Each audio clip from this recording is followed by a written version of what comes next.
Hi guys, welcome back to another banger!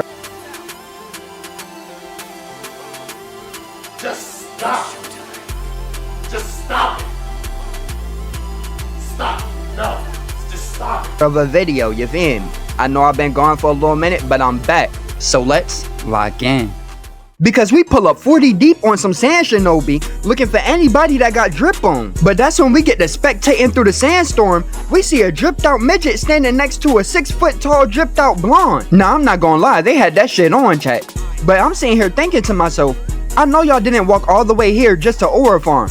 Why didn't y'all call an Uber or a Lyft? But in that whole process of me doing that, something catch their eye cause they both get to looking up simultaneously for more aura. But it was just their sleeper agent taking care of all the sand goons. So now they chilling, they got easy access to infiltrate the sand village now. But then that's when the camera cuts to one of the white chicks.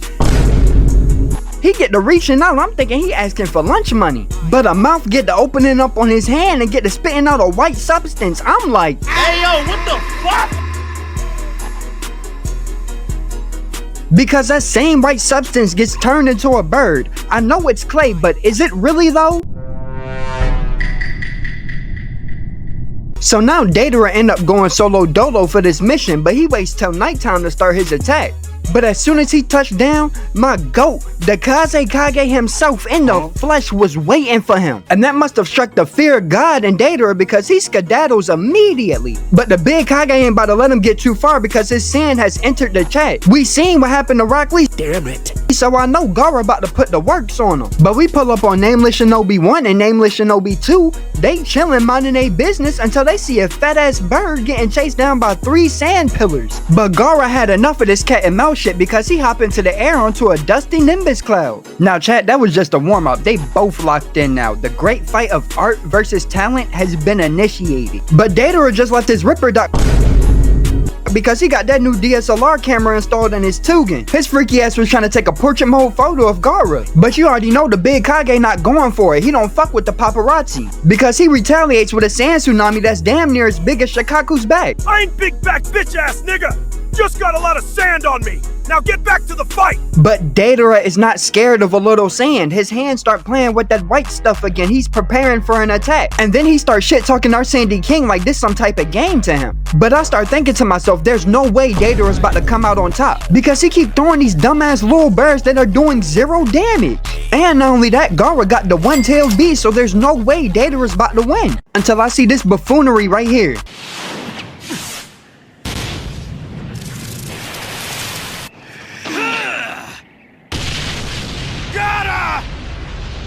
Now I'm confuzzled on how one of the strongest shinobi can just get taken out like that by 2 birds. And then had the audacity to look at us like it was our fault. But that must have been the plan because he ends up trapping them in a giant sand prison. Or so I thought until we peep inside the sand prison and Deidara got a vile smirk on his face and ends up busting out the sand prison. And Gara was on point. He hit one of these. Gotcha, bitch. Because a blob of sand ends up yoking Deidara up, had that boy petrified. And threw that man halfway across the village, almost back into the sand prison. But he escapes just in the nick of time to start frolicking and dodging in front of the moon. Now Gara got that man running for his life. He had all type of aerial maneuvers. And it's not working because the sand get a grip on that forearm. And when I seen that, I started getting hype. I'm not gonna lie, chat, because I knew the fight was about to be over. Because I start screaming in Gara's ear like, Do it! Just do it! And when Gara put that hand up, you already know what time it was.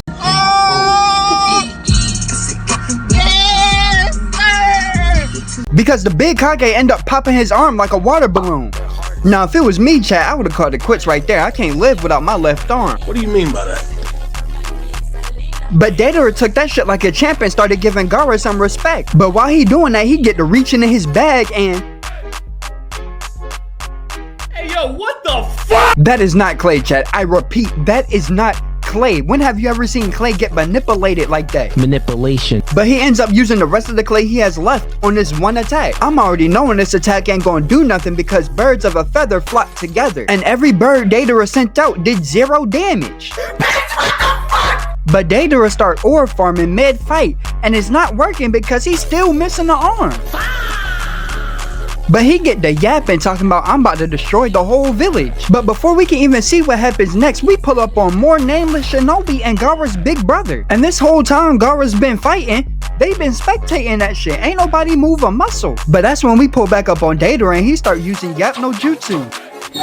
And start saying, I'm tired of your nonchalantness. Let's see if this gives you some motivation. And throws his clay Labubu. But this is a limited edition Labubu. It gets 100 times bigger and turns into a tactical nuke over the village. And once I seen that, I knew it was over because it got me and Gaara shaking in our ninja footwear. But he ends up dropping the tactical nuke onto the village. And not a single nameless shinobi moved a muscle. Well, that's half of the sand village gone, but the mist village looking hella beautiful this time of year though. Or that's what I thought because the goat saved these sorry ass shinobi. But by doing that, he left himself wide open for an attack. But the goat blocks it. This is what you call ultimate D. Y'all know what's going on. And so do I. But this was all part of Deidara's plan. He ain't get his arm blown off for no reason. Because when his hand was getting crushed, his freaky ass mouth was eating the sand, mixing his clay in it. That's when we cut back to Gaara and start seeing a whole bunch of roaches popping out the sand. Now at this point, I'm crying. The goat is in a predicament and I'm in peril. Because these useless ass sand shinobi still ain't doing nothing but watching.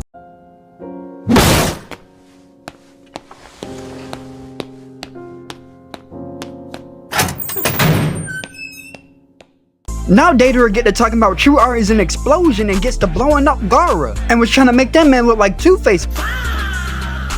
But what I'm trying to figure out is how long it took him to come up with that line in the mirror.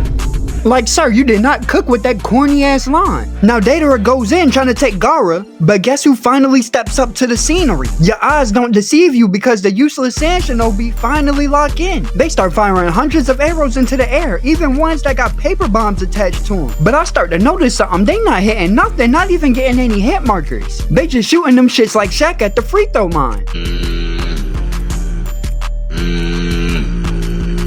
Now while all the sand shinobi are hitting 0 out of 400 of their shots, Gaara ends up falling out of the sky. And Deidara takes that as an opportunity to snatch him up out of the air and complete his mission. And just like that, the battle of art versus talent has come to a conclusion. With Gaara being abducted by the Akatsuki and Deidara looking for a new arm.